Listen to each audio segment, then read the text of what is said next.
Histoire de fantôme. Chapitre 11. Apparition sur cliché aux Philippines.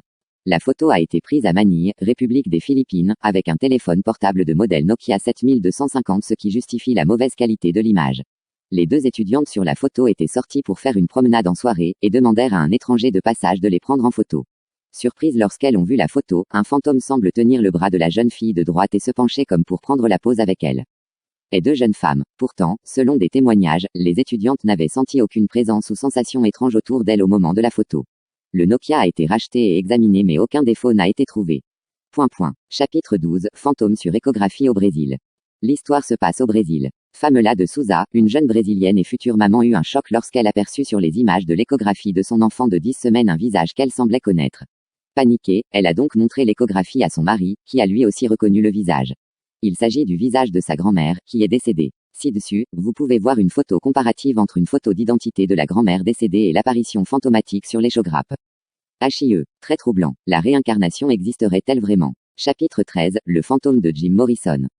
En 1997, Brett Messner, un historien du rock, se rend au cimetière du Père-Lachaise, le plus grand cimetière de Paris, là où de nombreux personnages historiques et célèbres sont enterré. Il prend la pose à côté de la tombe de Jim Morrison, célèbre chanteur du mythique groupe The Doors, décédé en 1971.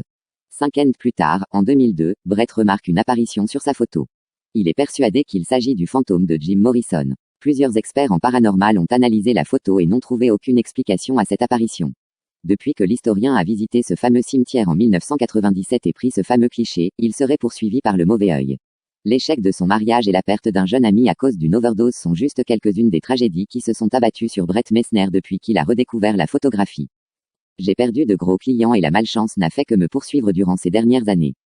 Un conseiller spirituel et un ami proche de Messner lui ont récemment dit qu'ils croyaient que la photographie faisait partie d'une malédiction et qu'ils devaient trouver un moyen respectable de se défaire de l'image et de briser le lien entre Brett et l'esprit de Morrison. Une partie de moi souhaiterait n'avoir jamais mis les pieds au cimetière pour commencer, avoue Messner. Bien que je sache aussi que je sois en partie responsable d'en avoir parlé en premier lieu.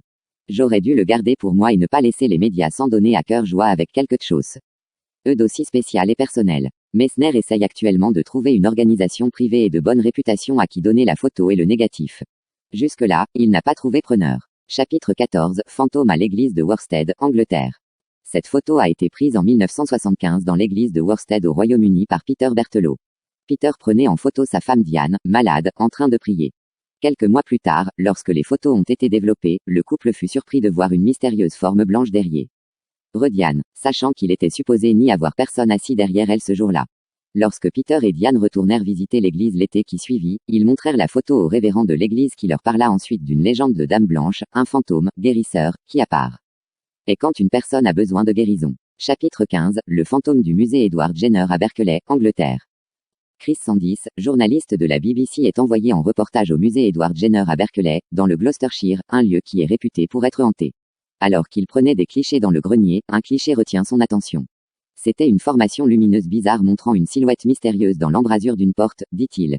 Je suis sûr que cela n'est pas dû à la lumière du soleil ou à de la poussière dans l'air.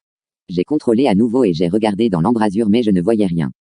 Il indique, en tant qu'employé à la BBC, je n'oserais pas falsifier une image, sinon je perdrais mon travail. Le musée est dédié au docteur Jenner qui a vécu dans la maison de 1785 à 1823. C'est dans cet immeuble qu'il fut le premier à développer le vaccin contre la variole.